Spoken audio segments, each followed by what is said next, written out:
오늘 함께 나눌 말씀의 제목은 하나님께서 주시는 평안입니다. 이제 2023년도 수능이 이제 하루 앞으로 다가왔습니다. 우리 아이들 얼마나 또 긴장되고 초조한 마음으로 또 지금 이 시간 또 버티고 있을까요? 그들의 마음을 평안하게 진정시켜주고 또한 우리에게 가장 먼저 평안을 충족시켜 줄 수 있는 공동체가 있다면, 그만큼 세상에서 가장 귀한 곳이 있다면 그곳은 바로 우리 가정일 것입니다. 그런데 화목한 가정을 계속 행복을 퍼올리는 우물과 같다라고 표현한다면, 반대로 불행한 가정은 계속 불행을 쏟아내는 쓰레기장과 같다라고 표현할 수 있을 겁니다. 지금 우리나라를 보면 물질적으로는 굉장히 풍요로워졌습니다. 하지만 많은 가정들이 무너지는 모습, 그런 모습을 우리는 너무나도 쉽게 또 흔하게 볼 수 있습니다. 가정이 무너지는 것을 보면서 참으로 안타까운 생각이 너무나도 많이 들게 됩니다. 가끔 이제 TV를 틀고 채널을 돌리다 보면 그 프로그램이 있더라고요. 그 고딩 엄빠라고 하죠. 고등학생들이 또 때로는 중학생들이 원치 않게 임신을 해서 또 그 이후에 어떻게 살아가고 있는지 그것을 보여주는 프로그램입니다. 어떻게 보면 되게 대견하기도 하고요. 한편으로는 좀 꼭 그래야만 했을까, 조심할 수는 없었을까라는 마음에 답답하기도 합니다. 또 한편으로는 연애 매칭 프로그램들이 굉장히 많이 또 생겨났잖아요. 또 요즘에 계속 등장하는 사람들이 한번 다녀오신 분들이 너무 많더라고요. 또 그분들을 보면 속상하기도 하고 또 어떻게 보면 너무나도 안타까운 그런 생각이 너무 많이 들어집니다. 작년 5월 달에 나왔던 기사를 보니까요, 우리나라에서 하루에 약 300쌍의 가정이 매일 이혼을 한다고 합니다. OECD 국가 중에서 9번째로 많은 수치고요. 아시아에서는 가장 많은 수치를 기록하고 있다고 합니다.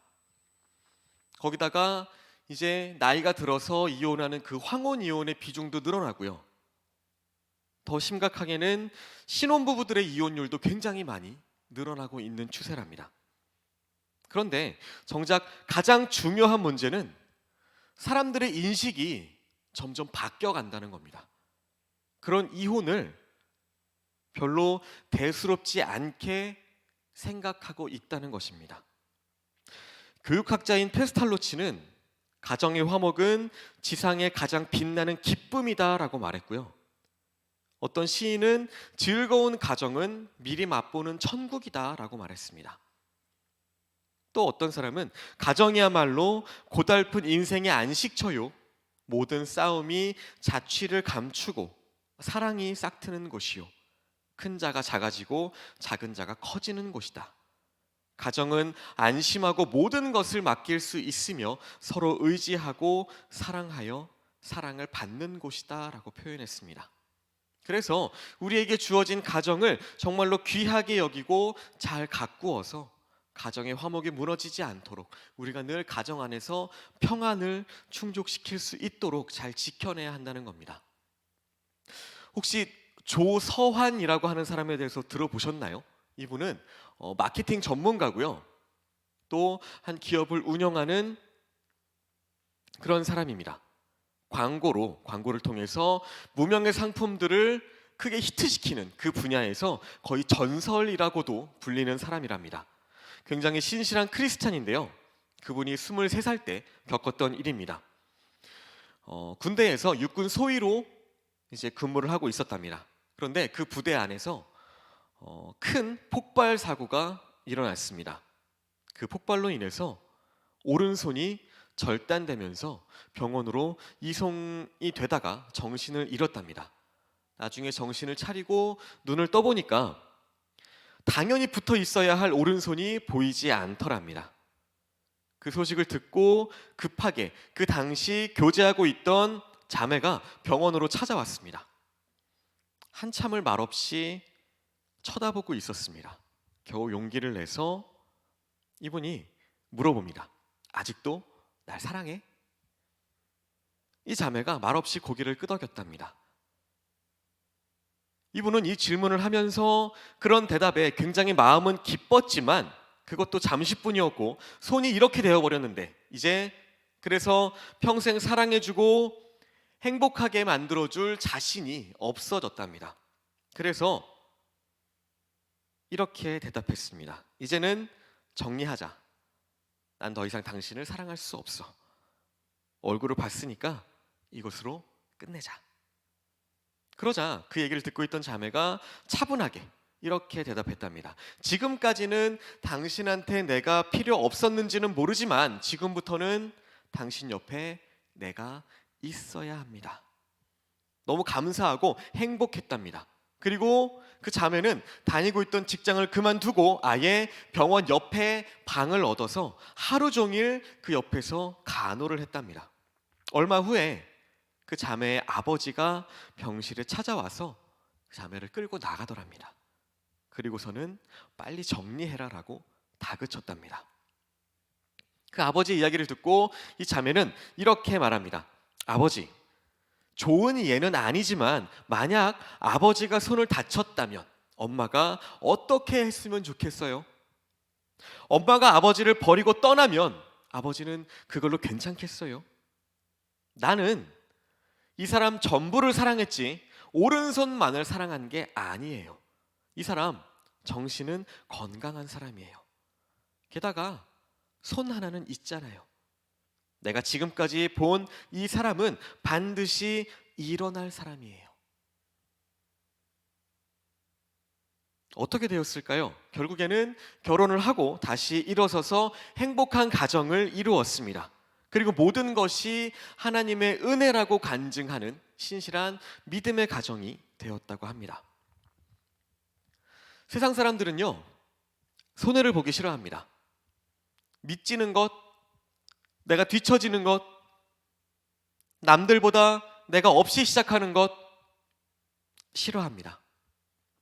우리는 사랑에 기초한 이 손해에 대한 공식을 다시금 배워야 합니다. 그것이 하나님의 나라를 세우고 하나님의 뜻을 이루어가는 통로이기 때문입니다. 우리가 말씀대로 살면 하나님의 은혜와 축복이 임하는 가정이 될 수 있는 것입니다.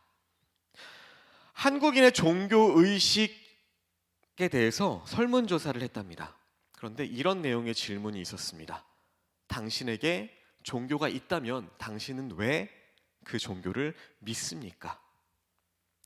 복을 받기 위해서, 영생을 얻기 위해서 다양한 대답들이 나왔습니다. 그런데 그 중에 약 70% 정도에 해당되는 사람들이 평안을 얻기 위해서라고 대답을 했답니다.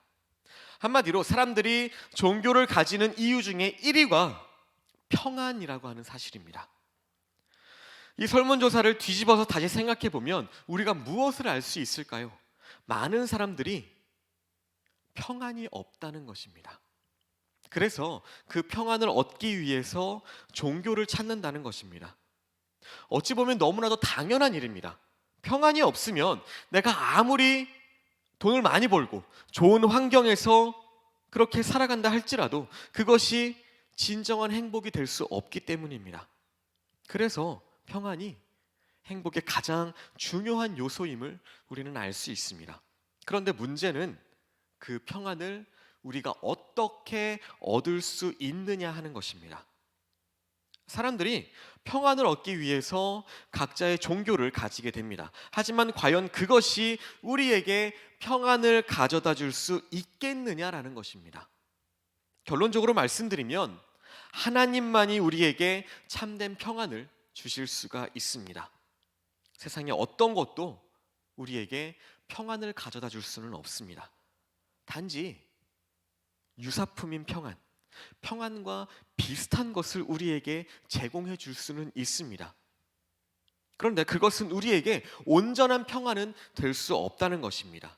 왜요? 결국에는 사라지게 되어 있습니다. 로마 제국의 초대 황제 아우구스투스의 이야기입니다. 그는 엄청난 권력과 많은 부귀영화를 얻었습니다. 그런데 그 마음 한편에는 늘 불안감이 자리 잡고 있었습니다. 그래서 밤마다 잠을 제대로 잘 수 없는 불면증에 시달렸답니다. 매일매일 그렇게 고민하던 중에 어떤 소문 하나를 들었습니다. 그 소문의 내용은 어떤 남자가 그 남자 자신은 빚더미에 놓여 있는데도 잘 때만큼은 편안하게 잠을 잘 잔다라는 내용이었습니다. 그 말을 듣고 이 황제는 거금을 들여서 사람을 보내고 그가 누워서 자던 그 침대를 사오게 됩니다. 하지만 아무리 거금을 들여서 그 침대를 사왔는데도 아무 소용이 없었습니다. 세상의 그 어떤 것도 우리에게 참된 평안을 가져다 줄 수 없다는 것이었습니다. 우리는 분명히 기억해야 합니다. 평안은 오직 하나님께서 주시는 것입니다. 바울서신에 보면 바울이 성도들의 평안을 위해서 늘 기도한다고 기록합니다. 그 이유는 평안이 하나님께로부터 오기 때문입니다. 에베소서 6장 23절에 보시면 아버지 하나님과 주 예수 그리스도께로부터 평안과 믿음을 겸한 사랑이 형제들에게 있을지어다 라고 했습니다. 또 로마서 15장 33절에는 평강의 하나님께서 너희 모든 사람과 함께 계실지어다 라고 말했고요. 데살로니가후서 3장 16절에 보시면 평강의 주께서 친히 때마다 일마다 너희에게 평강을 주시고 라고 말합니다. 그래서 오늘은 우리가 어떻게 하면 하나님께서 주시는 평안을 누릴 수 있는가에 대해서 함께 살펴보려고 합니다. 오늘 본문 말씀은 유다 왕국의 아사 왕에 대한 기록입니다. 구약에 나타난 이스라엘 백성들의 고질적인 문제가 하나 있었는데요. 이것은 바로 혼합주의 신앙을 가지고 있었다는 겁니다. 그게 무슨 뜻일까요? 그들의 신앙이 순수한 것이 아니었다는 것입니다. 그들은 바알과 아세라 같은 그 가나안 땅의 우상을 함께 섬기고 있었습니다. 광야 생활을 지나서 가나안 땅에 들어갔는데 그 가나안 땅에서는 그 사람들이 믿고 있던 토착신들을 믿어야 그들도 그 이전에 살던 사람들처럼 풍요롭게 살아갈 수 있다라는 생각에 하나님뿐만 아니라 그들이 믿고 있던 바알과 아세라까지 그렇게 함께 섬겼던 겁니다. 세상에 대한 욕심 때문이었습니다. 그들은 항상 하나님을 믿는다고 말은 했습니다. 하지만 그런 불순한 동기들을 가지고 있었기 때문에 그들에게는 절대로 평안이 있을 수 없었습니다. 늘 주변에 있던 나라들에게 침략을 당했고요. 여러 가지 문제와 근심거리로 날마다 고통을 당했어야만 했습니다. 그들이 이런 고통을 극복하고 참된 평안을 얻을 수 있는 유일한 방법, 이것은 하나님께로 나아가는 것이었습니다. 그들이 하나님을 가까이 할 때에 그들이 겪고 있던 모든 고통이 사라지고 근심이 떠나고 평안이 주어졌습니다. 다시 말씀드리면 그들이 평안을 누리느냐 그렇지 않느냐 하는 것은 결국 하나님과의 관계가 어떠하느냐에 달려 있었다는 것입니다. 하나님을 가까이 하면 평안을 누리게 되지만 하나님에게서 멀어지면 그들이 평안을 누리지 못했다는 것입니다. 아사 왕이 통치했던 그 기간에도 이런 영적인 원리가 그들에게 그대로 적용이 되었습니다. 그가 백성들을 잘 지도하면서 신앙을 회복하면 온 나라가 평안했습니다. 반대로 그 아사 왕의 마음이 교만해져서 하나님을 멀리하면 있던 평안도 사라졌습니다. 이것은 아사 왕에게만 해당되는 그런 원리가 아닙니다. 신구약 전체에 걸쳐서, 아니 오늘날 저와 여러분들에게도 동일하게 적용되는 원리입니다. 이런 원리를 오늘 말씀을 통해서 함께 살펴보도록 하겠습니다. 먼저 우리가 평안을 얻는 비결은 하나님을 열심히 찾는 것입니다. 한 선지자가 아사 왕에게 권면을 합니다. 1절에 보시면 오뎃의 아들 아사랴라고 했습니다. 아사랴 선지자가 아사 왕에게 하나님을 찾으라고 권면합니다. 그때 아사 왕이 어떻게 반응을 했나요? 8절 말씀입니다. 아사가 이 말 곧 선지자 오뎃의 예언을 듣고라고 말합니다. 여기서 보시면 1절에서의 선지자 이름과 8절에서의 선지자 이름이 일치하지 않습니다. 이것은 이스라엘에서 사용하는 특별한 어법인데요. 이스라엘 사람들이 아들에 대해서 언급할 때 아버지의 이름으로 대신해서 사용하기도 합니다. 아사 왕이 선지자의 말을 듣고 용기를 내어서 종교 개혁을 단행합니다. 10절에 보시면 아사 왕 제15년 셋째 달에 그들이 예루살렘에 모이고라고 말합니다. 예루살렘의 백성들을 모아놓고 성회를 개최했습니다. 또 11절에 보시면 전쟁터에서 얻은 전리품들을 가지고 감사의 제사를 드립니다. 12절에 보시면 또 마음을 다하고 목숨을 다하여 조상들의 하나님 여호와를 찾기로 언약하고라고 말합니다. 그들이 하나님을 찾기로 다시금 맹세를 하고 있는 장면입니다. 그리고 13절에 보시면 이스라엘 하나님 여호와를 찾지 아니하는 자는 대소남녀를 막론하고 죽이는 것이 마땅하다라고 말합니다. 그들의 맹세가 얼마나 확실했는지 하나님을 찾지 않는 사람들은 아예 다 죽이겠다고 선포하는 장면입니다. 이렇게 맹세까지 하면서 하나님을 찾으니까 그들에게 어떤 축복이 주어졌을까요? 15절 말씀을 보시면 온 유다가 이 맹세를 기뻐한지라. 무리가 마음을 다하여 맹세하고 뜻을 다하여 여호와를 찾았으므로 여호와께서도 그들을 만나 주시고 그들의 사방에 평안을 주셨더라. 한마디로 온 유다 백성이, 온 유다 나라가 사방이 평안하게 되는 축복을 받았습니다. 이렇게 하나님을 찾으면 사방이 평안하게 되는 것, 이것이 바로 영적인 원리고요, 축복의 원리인 것입니다. 이러한 원리는 역대하 14장 4절 5절 말씀에서도 확인해 볼 수 있습니다. 유다 사람에게 명하여 그 조상들의 하나님 여호와를 찾게 하며 그의 율법과 명령을 행하게 하고 또 유다 모든 성읍에서 산당과 태양상을 없애매 나라가 그 앞에서 평안함을 누리니라. 아사왕과 백성들이 하나님을 찾을 때에 10년 동안 평안을 누리게 되었다라고 말합니다. 그런데 안타깝게도 아사왕이 말년에 큰 실수를 하게 됩니다. 당시는 남유다 또 북이스라엘 이렇게 나라가 분열되어 있던 시대입니다. 아사왕이 북이스라엘을 제압하기 위해서 아람 왕 베나닷과 동맹을 맺게 됩니다. 이것은 하나님보다 사람을 더 의지하는 그런 불신앙적인 태도였습니다. 이런 아사 왕을 선견자 하나니가 책망을 합니다. 그러자 왕이 이 하나니를 옥에다 가두고 핍박을 합니다. 이렇게 왕이 신앙적으로 정신을 차리지 못하니까 하나님께서 발에 병이 들게 하십니다. 그리고 그 병으로 인해서 매우 위독한 상태까지 이르게 됩니다. 그런데도 왕은 하나님께 구하는 것이 아니라 세상에 살고 있는 의원들만 찾다가 결국에는 그 병으로 죽게 됩니다. 평안의 비결은 우리가 하나님을 찾고 의지하고 가까이 하는 것입니다.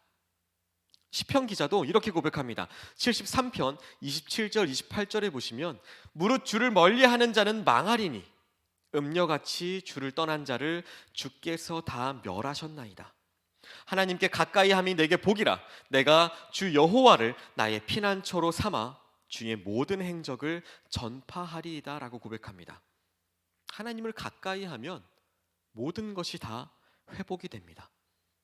반대로 하나님과 멀어지면 우리의 만사가 꼬이게 됩니다. 하나님을 가까이 하면 꼬였던 것들이 다 풀어지게 됩니다.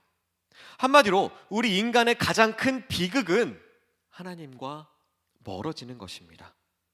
아담이 선악과를 먹고 하나님과 멀어졌습니다. 그러니까 그의 모든 것이 꼬이게 됩니다. 사람과의 관계도 망가지고요, 자연과의 관계도 망가집니다. 모든 것이 망가졌습니다. 그래서 사람이 하나님을 찾는 것이 축복을 누리는 최선의 방법이라는 것입니다. 두 번째로, 우리가 하나님을 찾는 방법이 있습니다. 어떻게 우리가 하나님을 찾을 수 있을까요? 사실 하나님은 항상 우리와 가까이 계십니다.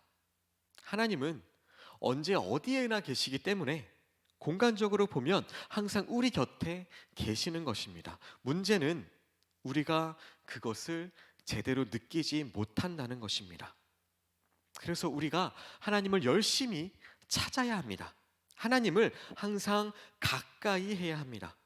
마치 우리가 거울 앞에 서 있는 것과 같습니다. 거울 앞에 서서 내가 거울에 비친 나를 향해서 한 걸음 걸어가면 그 거울에 있던 나도 한 걸음 걸어옵니다. 결론적으로는 두 걸음 가까워지는 것입니다. 우리가 열심히 하나님을 찾으면 하나님과 가까워지게 됩니다. 우리가 어떻게 하나님을 찾을 수 있을까요? 먼저는 우리의 죄를 회개하는 것입니다. 죄는 우리를 하나님에게서 멀어지게 합니다. 이사야 59장 1절 2절에 보시면 여호와의 손이 짧아 구원하지 못하심도 아니요 귀가 둔하여 듣지 못하심도 아니라 오직 너희 죄악이 너희와 너희 하나님 사이를 갈라놓았고 너희 죄가 그의 얼굴을 가리어서 너희에게서 듣지 않으시게 함이니라 라고 말합니다. 우리가 우리 마음속에 죄를 품고 있으면 하나님이 멀게만 느껴집니다. 그러면 우리 마음에서 평안이 사라지게 됩니다. 그래서 우리가 우리 자신을 계속 살피면서 우리 마음 가운데 있는 죄를 회개하고 하나님께로 가까이 나아가야 합니다. 그래야 하나님께서 우리의 죄를 사해 주시고 우리를 만나 주신다는 것입니다. 이사야 55장 6절 7절에서는 너희는 여호와를 만날 만한 때에 찾으라. 가까이 계실 때에 그를 부르라. 악인은 그의 길을, 불의한 자는 그의 생각을 버리고 여호와께로 돌아오라. 그리하면 그가 긍휼히 여기시리라. 우리 하나님께로 돌아오라. 그가 너그럽게 용서하시리라 라고 말합니다. 우리가 하나님을 찾고 가까이 해야 하나님과 우리 사이에 죄로 인해서 막혀 있던 많은 것들이 뚫리면서 비로소 우리에게 평안이 임하게 된다는 것입니다. 두 번째는 말씀과 기도입니다. 우리가 하나님을 가까이 할 수 있는 가장 좋은 방법, 이것은 말씀을 읽고 묵상하고 기도하는 것입니다. 시편 1편 1절 2절에 보시면 어떤 사람을 복 있는 사람이라고 말하나요? 복 있는 사람은 악인들의 꾀를 따르지 아니하며 죄인들의 길에 서지 아니하며 오만한 자들의 자리에 앉지 아니하고 오직 여호와의 율법을 즐거워하여 그의 율법을 주야로 묵상하는도다 라고 말합니다. 이게 어떤 의미인가요? 복 있는 사람은 하나님을 가까이 하는 사람이라는 것입니다. 하나님을 가까이 하는 방법이 바로 우리가 하나님의 말씀을 가까이 하는 것입니다. 우리가 성경을 읽고 묵상할 때에 하나님께서 우리를 가까이 해주십니다. 우리가 기도할 때에 하나님이 가까이 다가오셔서 우리의 기도에 귀를 기울여 주십니다. 시편 145편 18절에 보시면 여호와께서는 자기에게 간구하는 모든 자, 곧 진실하게 간구하는 모든 자에게 가까이 하시는도다 라고 말합니다. 여호수아가 가나안 땅을 정복하면서 승승장구할 수 있었던 비결이 무엇일까요? 그의 머리가 뛰어나서, 그가 뛰어난 전술을 내어서, 그래서 승승장구할 수 있었을까요? 아니면 이스라엘 백성들이 가지고 있던 힘이 강해서 뛰어난 군사력을 가지고 있었기 때문에 여호수아가 승승장구할 수 있었을까요? 출애굽기 33장 11절 뒷부분에 보시면 그 비결이 나오는데요, 여호수아는 회막을 떠나지 아니하니라 라고 말합니다. 여호수아는 항상 하나님 앞에 나아가서 기도하는 사람이었습니다. 하나님을 만나기 위해서 회막을 떠나지 않았던 그것이 바로 여호수아가 승리할 수 있었던 비결이고 평안을 누릴 수 있었던 비결이었다는 것입니다. 하나님을 찾을 수 있는 세 번째 방법은 재점검입니다. 우리는 연약합니다. 연약한 인간인지라 가만히 그냥 내버려 두면 점점 나태해집니다. 또 우리의 삶이 얼마나 바쁜가요? 우리의 하루하루가 얼마나 분주한가요? 정신없이 그렇게 살다 보면 내가 지금 어디로 가고 있는지도, 내가 어떻게 살아가고 있는지도 모르고 살아갑니다. 그러다 보면 하나님에게서 멀어지게 되고요. 모든 것이 꼬이면서 평안을 잃어버리게 됩니다. 그래서 우리는 우리의 영적인 상태를 늘 점검해 보아야 한다는 겁니다. 하나님과의 관계가 멀어져 있거나 아니면 잘못되어 있으면 그것을 바로 잡아야 한다는 겁니다. 마치 훌륭한 연주를 위해서 미리 악기를 조율하는 것처럼 자동차를 타고 장거리를 가기 위해서 그 전에 미리 정비를 해놓는 것처럼 영적인 부분도 반드시 점검이 필요하다는 것입니다. 그렇게 해야 우리가 하나님과 항상 좋은 관계를 유지하면서 마음의 평안을 누릴 수 있게 된다는 것입니다. 그렇다면 하나님이 우리에게 주시는 평안, 그 평안은 무엇이 있을까요? 크게 두 가지로 볼 수 있습니다. 외적으로 얻는 평안이 있고요, 내적으로 얻는 평안이 있습니다. 이 두 가지가 우리 안에서 서로 조화를 이룰 때에 우리가 본문 말씀에서처럼 사방이 평안하게 되는 축복을 얻을 수 있다는 겁니다. 먼저는 외적으로 누리게 되는 평안입니다. 이것을 다른 말로는 형통이라고 말할 수 있습니다. 아사 왕이 하나님을 찾았을 때에 10년 동안 그 나라가 태평성대를 이루었습니다. 이렇게 우리가 하나님을 찾으면 하나님이 우리 앞에 있는 장애물들을 제거해 주십니다. 한마디로 우리가 나아가는 길에 형통이 있게 된다는 것입니다. 이것이 바로 우리가 누릴 수 있는 외적인 평안입니다. 시편 119편 165절에 보시면 주의 법을 사랑하는 자에게는 큰 평안이 있으니 그들에게 장애물이 없으리이다 라고 말합니다. 즉 말씀을 사랑하고 하나님을 열심히 찾는 사람들에게 하나님께서 평안을 주신다라는 말씀입니다. 때때로 우리에게 고난들이 찾아옵니다. 하지만 거기에 우리가 넘어지는 것이 아니라 다시금 일어서게 됩니다. 하나님을 찾는 사람들에게는 이 고난이 걸림돌이 되는 것이 아니라 우리를 더 앞으로 나아가게 만드는 디딤돌이 된다는 것입니다. 요셉을 한번 생각해 보겠습니다. 형들, 즉 계속 같이 살아왔던 가족에 의해서 애굽 땅에 팔려갔습니다. 보디발의 집에서 종살이를 했습니다. 그러다가 보디발의 그 아내의 모함으로 인해서 감옥살이까지 하게 됩니다. 그런데 성경은 이 요셉에 대해서 반복해서 이렇게 표현합니다. 여호와께서 요셉과 함께 하심으로 그가 형통하였더라. 종살이를 하는 것이 형통일까요? 노예로 팔려가는 것이 형통일까요? 억울하게 모함을 받고 감옥에 갇혔는데 도대체 어떻게 그것을 형통이라고 말할 수 있을까요?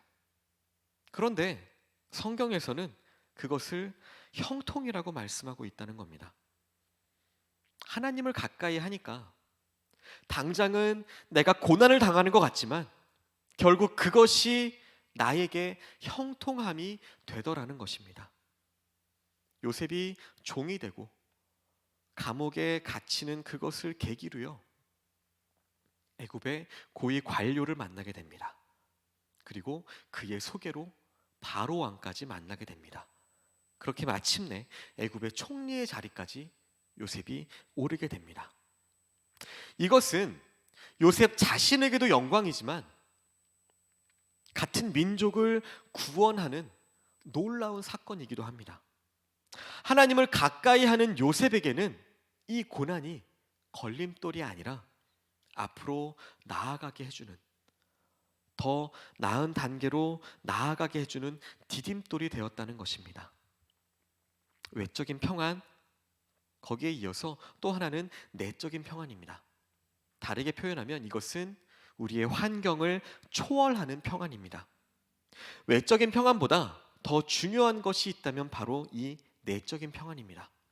우리가 세상에 살다 보면 여러 가지 환경에 놓이게 됩니다.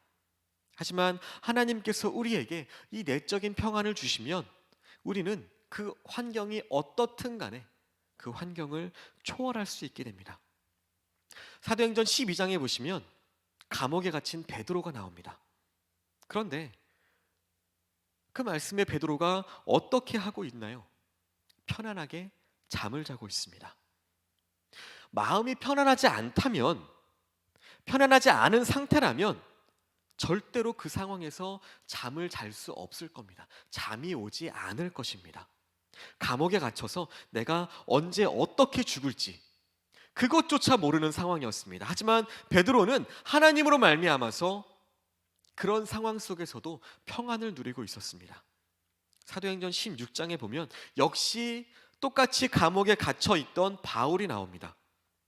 거기서 바울은 어떻게 하고 있나요? 뭐가 그렇게 기쁘고 좋았는지 한밤중에 일어나서 기도하고 찬미했다라고 말합니다. 내적인 평안이 없으면 그런 상황에서 어떻게 하나님을 향한 그 기쁨의 찬양이 나올 수 있을까요? 하나님을 찾고 의지하는 자들에게는 평안을 주십니다. 이사야 26장 3절에 보시면 주께서 심지가 견고한 자를 평강하고 평강하도록 지키시리니 라고 말합니다. 또 이사야 48장 18절에 보시면 네가 나의 명령에 주의하였더라면 내 평강이 강과 같았겠고 라고 말합니다. 그 평강이 얼마나 크고 놀라운지 마치 강과 같을 것이다 라고 말합니다. 내가 지금 처한 상황이 어떠한 상황이든지 내 상황이 어떠할지라도 그 마음속에 평강이 강물처럼 흘러가게 된다는 것입니다. 예수님께서 우리에게 주시는 평안이 바로 그런 평안입니다. 갈릴리 바다를 제자들과 함께 배를 타고 건너가시던 예수님의 모습, 그 모습을 한번 보시기 바랍니다. 큰 광풍이 일어서 난리가 났습니다. 그런 상황에서도 예수님은 어떻게 하고 계셨나요? 주무셨습니다. 그 거센 풍랑에 놀랐던 제자들이 예수님을 깨웁니다. 예수님께서는 별일 아니라는 듯이 일어나셔서 바다를 향해 꾸짖으십니다. 그렇게 하시니까 바로 파도가 잠잠해졌습니다. 이런 평안을 누구에게 주시나요? 하나님을 가까이 하는 자들에게 주신다는 것입니다.